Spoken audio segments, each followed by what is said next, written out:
சில பேருக்கு பார்த்தோம்னா இந்த கேஸ்ட்ரிக் அசிடிட்டி ப்ராப்ளம் இருக்கும், குடல் புண் இந்த மாதிரி பிரச்சனைகள்லாம் இருக்கும் இல்லையா?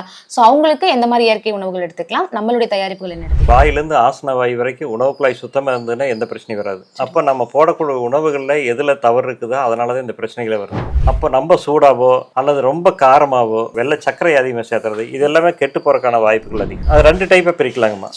ஒன்று கேஸ் மட்டும் ஃபார்ம் ஆகுதுன்னா ஏன்னா கழிவுலாங்க தாக்கம் இருக்குது. அதனால என்ன அவங்க ஃபஸ்ட்டு பேதி எடுத்துடணும். பேதி எடுத்துட்டு இந்த வாய் சொன்ன மட்டும் சாப்பிட்டாங்கன்னா வாய் சொன்னோம் இந்த கடுக்காய் ஜூஸ் மட்டும் சாப்பிட்டாங்கன்னா சுத்தமாகி இல்லை அல்சர் ஆயிடுச்சுங்க, நெஞ்சு எரிச்சல் இருக்குதுங்க, அப்படி கபகபன்னு எரியுது, சாப்பிட்றதுக்கு முன்னால் ஒரு மாதிரி அன்னீசியாக இருக்குது, மலச்சிக்கல் பூராமே எரிச்சலாக இருக்குதுங்க, மோசன் போகிறது எரிச்சலாக இருக்குது, வாய் பூரா புண்ணு வந்துருச்சு அப்படின்னாவே உணவு குழாய் பூரா புண்ணுன்னு இருக்குது. வில்வ பழ ஜூஸுமா, வில்வ ஜூஸை ஒரு 1/4 டம்ளர் ஜூஸ் நல்லா குளிக்கிட்டுங்க, ஷேக் பண்ணிவிட்டு டெய்லி 1/4 டம்ளர் ஜூஸ் 3/4 டம்ளர் தண்ணி பச்சை தண்ணியில் கலந்துட்டு நல்லா ஆற்றிக்கணும், மிக்ஸ் பண்ணிவிட்டு மெதுவாக சிப் பண்ணி குடிக்கணும்.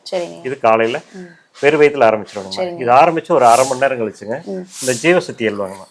இந்த பொடி என்ன பண்ணணும்னா நைட்டு ஒரு 1/2 ஸ்பூனை ஒரு 1/2 டம்ளர் தண்ணியில் போட்டு கலக்கி வச்சிடணும். காலையில் ஜெல்லு மாதிரி ஆயிக்குமா.